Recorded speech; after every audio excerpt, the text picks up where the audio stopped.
And welcome everyone to another episode of the Anime Secrets Anime Declassified podcast, where today me and my co-host are going to be talking and discussing about one of the most seminal films in anime history.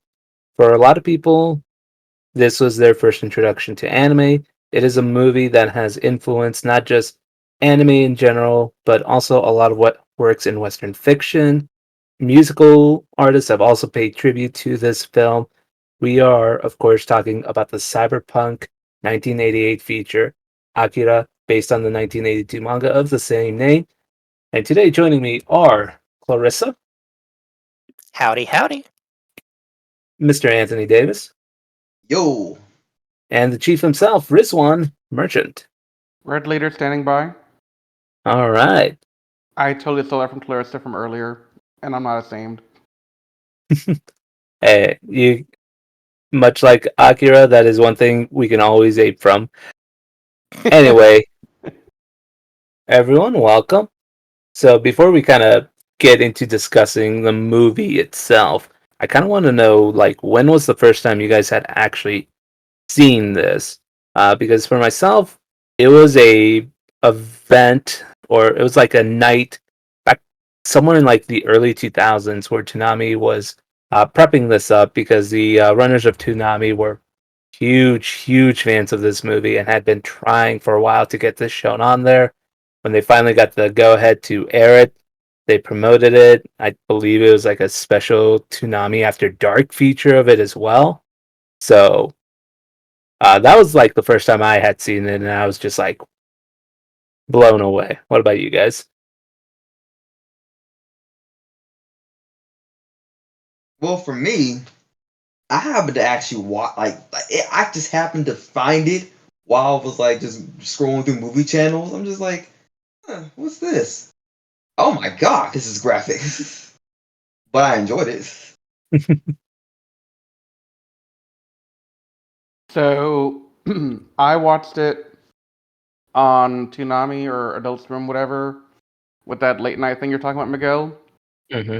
I don't think I was that old. I was probably like somewhere in high school, if I had to guess. I don't think I was in college at that point. I'm trying to figure out what year it came out on Toonami, but my Googling has not told me anything yet. I actually have the article up on Wikipedia for reference. Toonami, it was the pioneer dub of the film, and that came out in 2013. Okay. So I was in college. However, the streamlined dub of it had first come up. Now, I'm 1987, which is 1 year before this movie came out. Movie came out in 1988. So I first saw this movie, and it was the streamlined dub. That was the first dub they made of it. I first saw it because my brother had brought it home. Now, I had seen anime before. The first anime I ever saw was actually Jungle Book Shonen Mowgli. There was a company called Nippon Animation, and they would localize a lot of stuff of books. You know, there were like Height or Anne of Green Gables. You might have heard of these. They're old. They're a lot older. I mean, some of these were made in the 70s before any of us were born. But my parents had a videotape of that, so I knew a little bit about it. I lived near a lot of comic shops, so I'd seen Dragon Ball. I liked it. But when I was 7, my brother had rented it. My brother was in like middle school or something, and he had rented it, and he was going to do a report on it. And he said, "Hey, you can watch this, but if mom comes home, you have to leave the room." And I didn't let you watch it. Okay? I ain't getting in trouble for this. And so I watched Akira when I was 7 years old, and boy, did it make an impression. Yeah. I think making an impression is putting it lightly. Oh, That yeah. movie, maybe me and Riz are suffering like a Mandela effect, and maybe we watched it on Sci-Fi or something else. But No, actually, funny you mentioned that. Sci-Fi had the Saturday anime block in the late 90s. And the first time Akira was on TV was in the 90s on the Sci-Fi Channel. So maybe It's that's just what it was there were two dubs for like the 20th anniversary was for like so like in 2008 they did a new version which I believe was the Pioneer dub. The Streamline dub was the first one, and that was the one that they had. The one that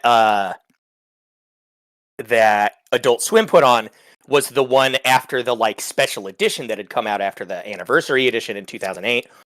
And like they had a Blu-ray, I think, out. But this was, you know, it was like a steel DVD and all that stuff. So that was the version that they used. But it's kind of cool looking at that, seeing like, you know, Saturday Anime was how a lot of people watched some of the OVAs. Like I remember some of the most played things on there being the Street Fighter 2 OVA movie, the Fatal Fury movies, and Dominion Tank Police is deserving of its own episode entirely, I think. I love that series deeply. But I think it's cool that, like, you know, my generation, when we were pretty young, we had, you know, our late night don't tell mom, you know, 10 p.m. anime thing whenever it came on the Sci-Fi Channel when I was really young. And then I had Toonami, and then at the same age, I was watching Sci-Fi Channel. And I think it's just cool that we both experienced the same movie in similar ways, like at the same formative times in our existence. Yeah, no, definitely. So now that we've all kind of talked about the first time we've seen it, what do you guys think of it? Like, what your impressions on the film itself? Like, when you watched it, did it live up to the hype that a lot of people said, "Oh, this is one of the greatest anime films ever," or felt let down, or what? Like, how were you feeling the film after you saw it? So I'm gonna start off here. So I watched Akira probably in the 90s on a sci-fi thing that Claire was talking about. Honestly, it could have been in Manila if it could have been 2013, but probably the 90s. And so, given it was in the 90s and I hadn't seen it since until this past weekend, I didn't really remember a lot of it. So, in the interim years from then until now, my outlook on Akira was a classic movie that I saw once when I was a kid. And it seemed pretty cool. I, as a kid, enjoyed it quite a bit. And then I watched it as an adult.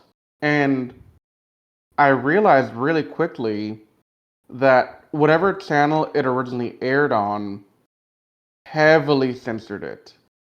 Like, scenes that I had never even known about were cut from the thing on TV. And so I saw it for the first time truly this past weekend. And so I'm going to have a bit of a different opinion, I think, than most, in that I thought it was kind of a confusing story. Like, a lot of things were happening, but you had to be tracking every movement and making inferences. It wasn't like explicitly spelled out what was happening at certain points. And that made it a bit more confusing to follow. And so, yeah, it was just, to me, it's definitely a classic because it had a great impact on, you know, society and the media. But the story itself was pretty damn confusing, if I'm being completely honest to you. Like, I understand the story, but it wasn't a quick, like, okay, I can watch this movie and get it immediately. You know, like, I had to, like, pause, be like, wait, what the heck just happened? And rewind, watch it again, be like, Yeah. oh, okay. I And get there it are now. reasons for that in the production, which we can get into later. Yeah. I figured there's some stories to that. I haven't dug into the Akira history too much yet, so I'm thinking I'm gonna learn a lot tonight. But my initial thoughts were, movie was for the time, phenomenally animated. Soundtrack was pretty good. Characterization and plot, eh. It could have been better. Not gonna lie. So yeah, I see the impact on anime history, but I also throw out there that it didn't live up to the hype for me per se. Mhm. So I will let somebody else give their thoughts now. Anthony? I overall liked it. It's funny that I'm still seeing references of the Akira to this day. I know at one point, Robot Chicken actually did like a funny skit using Akira characters and the lore and stuff like that. So I was like, oh, that's where that came from. So Oh yeah, there it has it has quite the influence on a lot of things. Like we don't have really the time to go into it, but there's a video that is, I believe, at this point about 15, 18 minutes long of just Oh, the. I think I know the one, and it is the iconic bike slide, which is, I think, one of the most classic scenes from a movie, from any movie, live action or animated, ever. Like that scene is up there with like E.T. flying in front of the moon, or Luke oh yeah. blowing up the Death Star, in terms of how, like, not just how famous it is, but how many times it's been copied or parodied or been had homage made to it in popular culture. Yeah. But for me, it's like when I first saw it, I was like, "Wow, this looks really pretty. It looks nice." And then rewatching it, because when I rewatched it, it was when they had released it in theaters. I want to say like maybe like 2 or 3 years ago. It was for an anniversary, or it might have been hyping up the 4K release of it, but they re-released it in theaters. And seeing the animation, like for something that was released in '88, like seeing it even today, just like looks so good still. Like the animation just is top notch. You go from the slide scene to uh, Tetsuo just rampaging through the hospital, like taking his enemies out. Like everything just still pops out. It still looks good, and that's just something that. Big budget. There are rumors that it had a budget of 1 billion yen.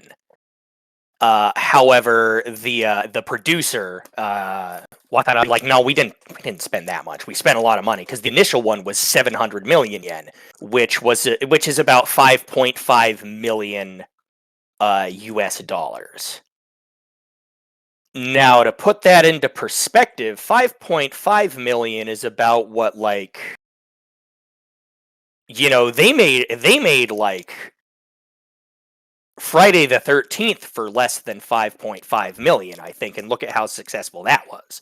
Like, that was one of the most expensive animated films of its time, and it had people on it like Makiko Futaki. She was the lead animator on Princess Mononoke and Howl's Moving Castle and Kiki's Delivery Service. Unfortunately, she passed away in 2016. But, like, she was one of the key animators, and then she went on to be lead for like 3 of the biggest Ghibli movies ever made. It working on Akira established a pedigree with people, and working with Katsuhiro Otomo, who's a very interesting person. He also deserves his own. There's so much going on with that man. He's so fascinating. But, like, working on this picture got people very, very far, and it shows, because people watched it and they were blown away. Yeah. Yeah. But yeah, like they had a pretty good budget for that time for uh for making the animation look like the way it did, and it still, in my opinion, it still holds up really well. It But does. even so, like, to Riz's point, I actually feel the opposite. I feel like the characters actually hold up better now on my second rewatch than on my first one. Don't get me wrong, the story can get a bit confusing, especially towards the end, because there's a lot of there's a lot going on. You have, I want to say, like 3 or 4 interweaving storylines going on there. You have the gang stuff with Kaneda and Tetsuo at the beginning. You have kind of in there. You have the story of how the kids with the psychic powers, the Espers, like what they were conducting the experiments on, and you basically, and then not to mention, trying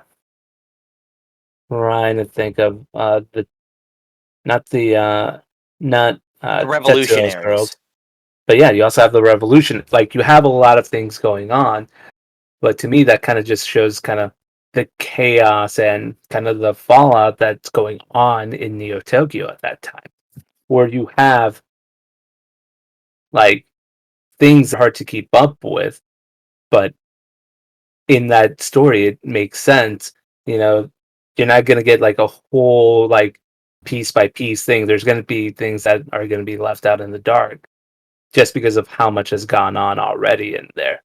Yeah. And the movie just takes like a part of the manga, but it doesn't adapt everything from it. It condenses it, so a lot of things that probably were explained in the manga itself just are kind of left out. But for what the story that they were telling there, it's just Mhm. like, you could see, the one of the common story tropes that everyone still follows is like unrest amongst youth, corruption of the government, failing of a government, the elites, like all that stuff is still holds up to this day, and that's why I think like growing up and having experience or having seen a lot of those events play out in real life, it's like, oh shit, yeah, they're not too far off from this in this movie. And like genuinely, I Yeah. still enjoyed it. Like I still think the story holds up great. It's it can be a lot to follow, especially if once you get to the Espers portion of it, it can lose a bit of steam for people. But like That for me, like that is precisely where things started to be difficult, I feel. Is at that point. Because everything before Oh, that. I have so much to say about that. Go then ahead. please do. Okay, Yeah. so my initial impression was that was fucking awesome. That also was scary and weird and made me feel weird because I'm a child. However, I rewatched it since. I grew to love it. I was blown away. I'd never seen a movie like that. I had seen Dragon Ball and like The Jungle Book. Those were my frames of reference, and it got me so hooked on anime watching that film. That's what really jump started it. Dragon Ball taught me that what I was watching that I liked was in fact anime. Akira jump started the bug and really got me into it. And it got me so into it that I started doing more research and I started reading the manga. And here's the thing about the manga and the up to the point, at the point where Tetsuo gets out of the hospital, they are completely different. They are not the same story at all.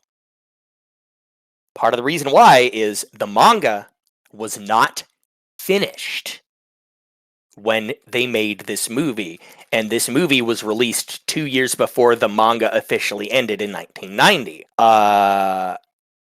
Katsuhiro Otomo had even that it was the worst idea he could imagine. It was the worst possible idea to make a film before finishing the manga. And he was actually displeased with it. He felt he cut too much. Like, there are claims that he had like 2,000 pages of notebooks with character designs and concepts and storyboarding and all sorts of stuff, plot threads, everything. it was very difficult for him to complete the manga. And like he said that like he had to begin with writing an ending that would bring closure to the major characters in the storylines and the themes. And it couldn't be too long because he knew I have to cut things out. And he worked in reverse order out what was going to be cut, but he still thought a lot was going to be cut. And there was a lot that was cut. This is kind of spoilers. Spoilers for a movie that's or like 30 years old at this point. I was gonna say, like, I don't think any of us were worried about spoilers here, but In the Yeah, anime, if well, you're I this far just, into the I'm covering podcast- my bases. Anime, in the film, Akira was experimented on until there was nothing left of his body.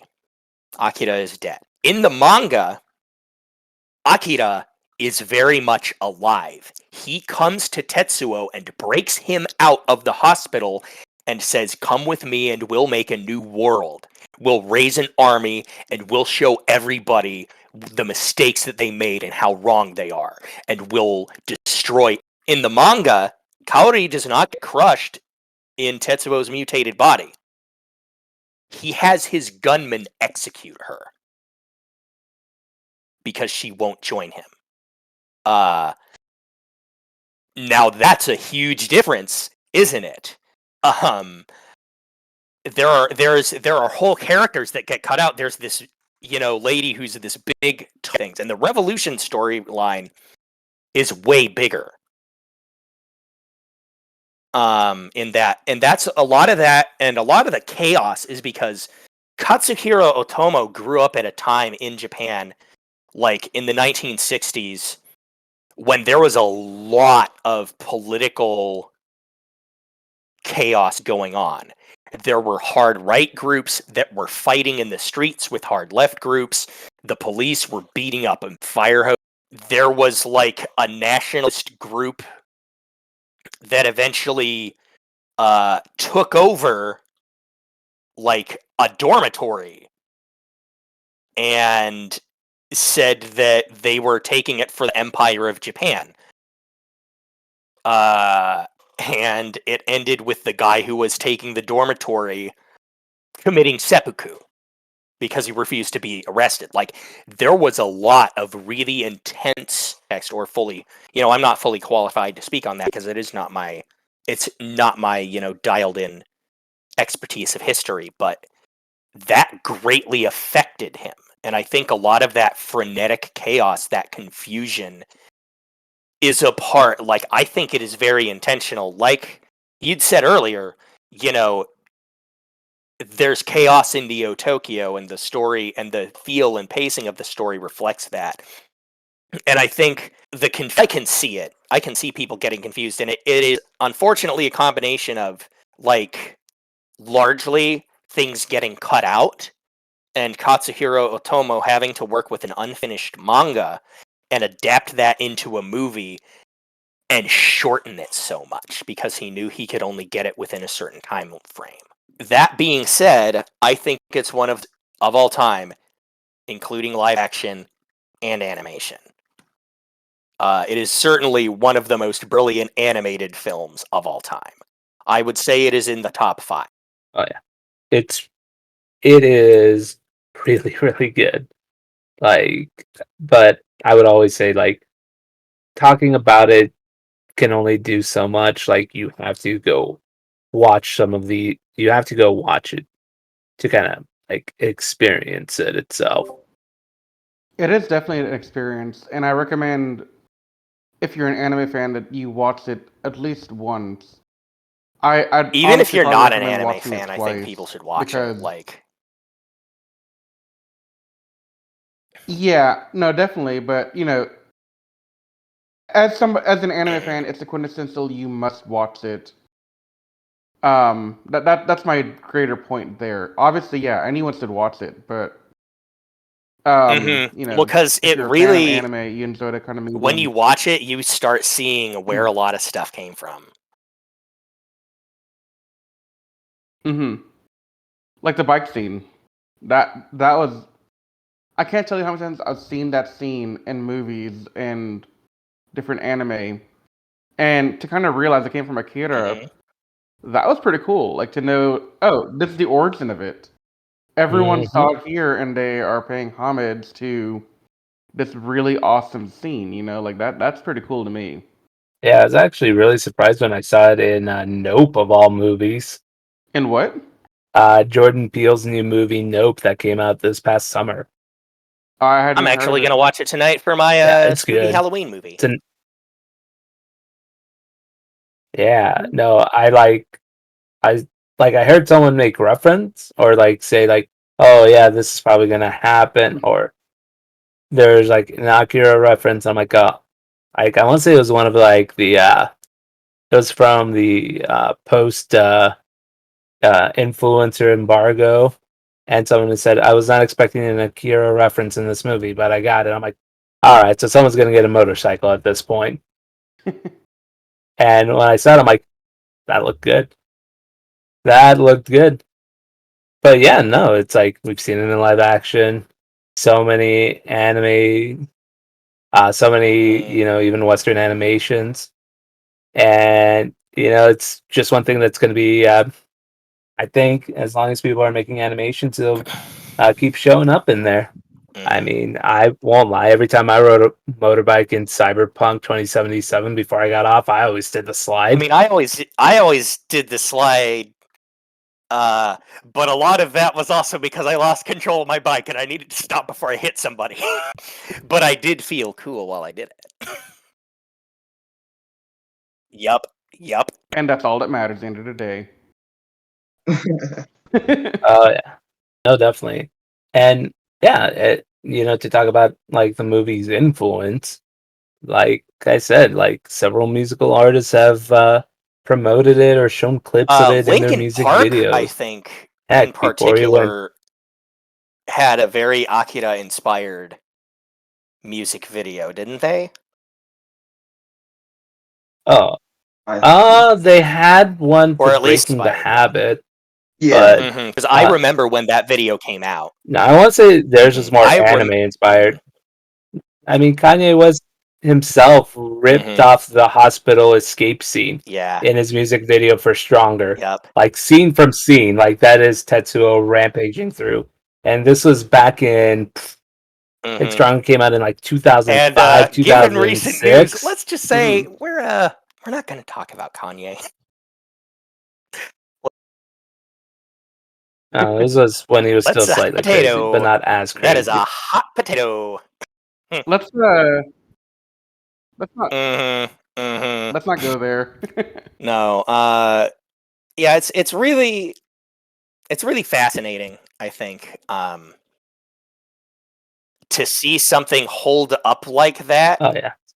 because I remember growing up, anime had a lot of stigma to it. It was nerd stuff. You got made fun of it. You got made fun of like for liking Spider-Man. Uh, and like I got that real bad. But then and there was and still is this idea of, oh, animation's for kids, and I'm like, how can something like Akira exist? Like, I'll straight up admit it. I should not have watched that when I was 7 years old, probably. But No, I definitely not. No. Probably not. did. It's not kid stuff. There was a not for kids sticker with kid with a frowny face and a big no sign. That's how you knew the anime was cool, was if it had that sticker on it. Stuff like that, and Ninja Scroll. uh, to be honest, though, Ninja Scroll is okay, but it is nowhere near as good as Akira, and it's honestly pretty trashy and quite gross in certain parts. No, but it's a lot of my opinions and a lot of my joy surrounding anime is how newer, younger people get introduced into it, because now you're able to stream stuff. Now anime is normalized. Now, like, there are people who are like, yeah, my grandkids, my kids love anime, my grandkids love anime or whatever, like stuff like that.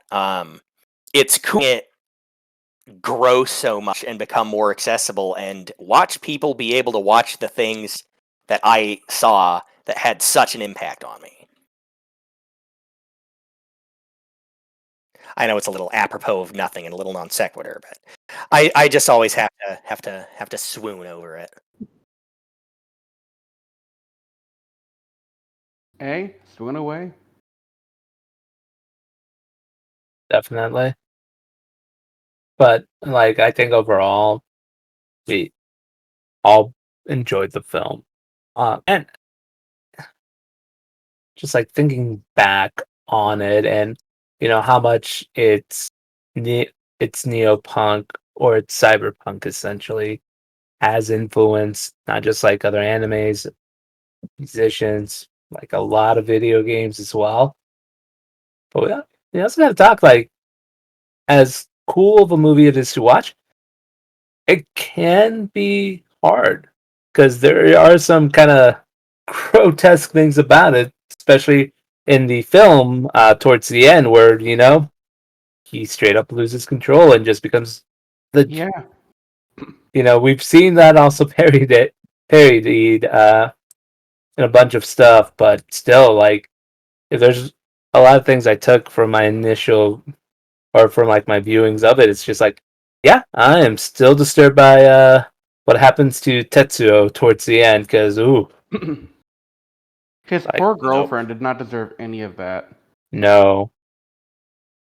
She just I But know, mixed I up know that in wrong the crowd. manga, her death is actually not as Yeah. gruesome as that was. yeah, she just gets shot in the back or the head by one of Hmm. Tetsuo's commanders. Yeah. He does try to revive her though, but doesn't. He didn't have that kind of power. Yeah. So, like, overall, I still think it is a seminal work where, like, if we'll always say, like, if you like movies, regardless, you should go watch it. Even Ebert in the 90s recommended it. And when they did one of the releases in 2001 and they did a re-review of it, he gave it a thumbs up. Like, it is still a really good movie that, we are an anime focused podcast. So this is why I'm saying, if you're an anime fan, you definitely, and you haven't seen this movie, you definitely owe it to yourself to go and watch it. I myself would recommend, if there is, because I don't know how often they do re-releases with this. I know Fathom does a bunch of stuff. So, like, if there's ever a chance for you to watch it in a theater, I recommend that you watch it in the theater. Like, you are going to get like some of the best quality, and maybe that's why I thought the animation held up so well, because that 4K release in a movie theater just hit differently than watching it, on your like 2733-inch monitor you got next to you. It just like popped out more. Go watch it in a theater, or if it's not showing in a theater, I think I want to say either Crunchyroll or like Hulu has it currently. I recommend you go watch it. It is, Crunchyroll definitely has it. yeah. I think that's where you watched it through, Riz. Yeah. Yeah, definitely go watch it. While I think, the dub is fine, Johnny Young Bosch is good. Joshua Seth, the voice of Tai, surprisingly did a good Tetsuo. Yeah, I was surprised by that too. I think that's the version I watched. Yeah. But the dub isn't bad, but I recommend you watch it in the sub. Just because I think there's a little bit more emotion that the actors give in there compared to the dub. Not taking anything away from the dub, but definitely watch it subbed if you can. It's like, sometimes that's all you can say about a movie and say it's phenomenal. You should go watch it. I can see But that. Yeah. but with that, does anyone have any closing statements before we call it a wrap on this podcast? No, I'm good. Yeah. I would say if you're a fan of the film and you like manga, read the manga. Because it is a really amazing manga and one of the best manga. there's so much more goals get filled in, and again, it's a completely different story after that one point. Like you, I definitely, if you're a fan, or even if you just like manga, or if you want to if you want to just like compare, definitely read. And now, granted, it's a bit long. It's 6 pretty thick volumes. No, it's really really great. It's an amazing manga. It's one of my favorites of all time. I'll have to go to a read at some point then. Anthony? I would recommend watching it. Definitely. No, for sure. Like, I can only harp on this point so much, but definitely watch it. There is a reason why so many people in any form of entertainment still pay tribute to this movie. It is fantastic, and it's something that still, in my opinion, holds up to this day. But I think we can all say definite must watch and go check it out. But for the Anime Secrets Declassified podcast, this has been Miguel. Hope you guys have a good day and take care.